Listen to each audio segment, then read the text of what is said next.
என்ன மன்னிச்சுக்கடி. இந்தா கீதா அந்த தண்ணியை தொழில் மூஞ்சில எந்திரிச்சிருவாரு. ஏங்க ஏங்க எந்திரிங்க, ஏங்க எப்படி கிடக்குறீங்க? எந்திரிங்க.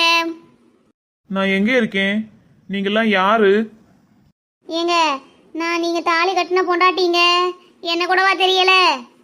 ஐயோ நல்லா இருந்த மனுஷனை இப்படி பண்ணிட்டாளுகளே எல்லாரும் சேர்ந்து. நான் என்ன பண்ண போறேன்னு எனக்கே தெரியலையே. நீ ஒன்றும் பண்ண வேணாம் கீதா. ஏற்கனவே ஒரு மண்டையில பெரிய கட்டு போட்டிருக்காரு, ஆஸ்பத்திரிக்கு கூட்டிகிட்டு போ. அங்கேயும் ஒரு கட்டு போட்டு விடுவாங்க, சரியாக போயிடும். சும்மா ஒப்பாரி வைக்காத. போடி அங்கிட்டு, எல்லாமே உன்னாலதான். எல்லாரும் இப்படியே பார்த்துட்டு நிற்காதீங்க, வாங்க அவ தூக்கி அப்படியே உட்கார வைப்போம். உட்கார வச்சுட்டு டாக்டருக்கு ஃபோன் பண்ணி வர சொல்லுவோம். நான் போய் என் மாமியால் நாத்தலாயும் பார்த்துட்டு வரேன். சரி கீதா, நாங்கள் வந்து தூக்குறோம். நல்லா இருந்த மனுஷனை மண்டையை உடச்சி சாச்சி உட்கார வச்சு விட்டா. சும்மா என்னையவே குத்தம் சொல்லாத கீதா. நான் போய் என் மாமியாவையும் நாத்தனாவையும் பார்த்துட்டு வரேன். அது வரைக்கும் இவரை பார்த்துக்கோங்க.